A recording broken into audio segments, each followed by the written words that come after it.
Assalamu alaikum. Keçе Бекзат Кепка таластык. Жана убактылуу иштеп аткан мигранттын Адахам Адмаров жана Садыр Жапаров боюнча теледай башын көрдүм. Адахам Адмаров эмне иш кылган боюнча убактылуу иштеп аткан жараныбыз конкретно жооп бере албаптыр. Мен мындай жооп берип коеюн. Адахам Адмаровдун эмне иш кылганын билесиңби сен? Бекзат Кепка таластык. Билбесең билип ал, мен мындай эле айтып коеюн сага. Адахам Адмаров биринчи очурт Кыргыз Республикасынын жарандары көбөйүш үчүн энелерибизге 7 бала төрөсөң, энелерибизди кызыктырыш үчүн Баатыр деген наамды берип значокту таап койду. Биринчиси.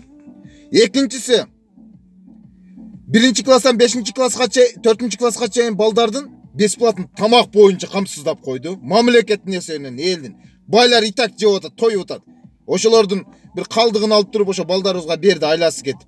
Бичара, ошо Адахам Адмаров.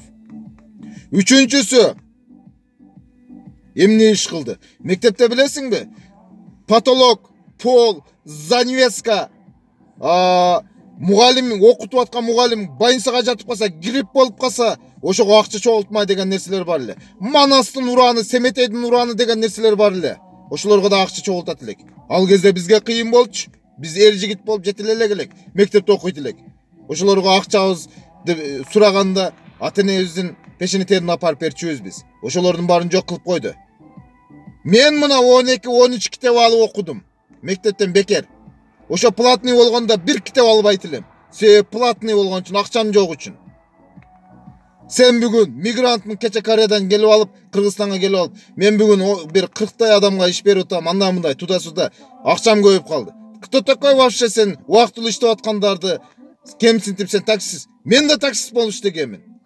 Сен кимсиң менин укугумду, менин тандоомду, менин кылган ишимди кемситкидей?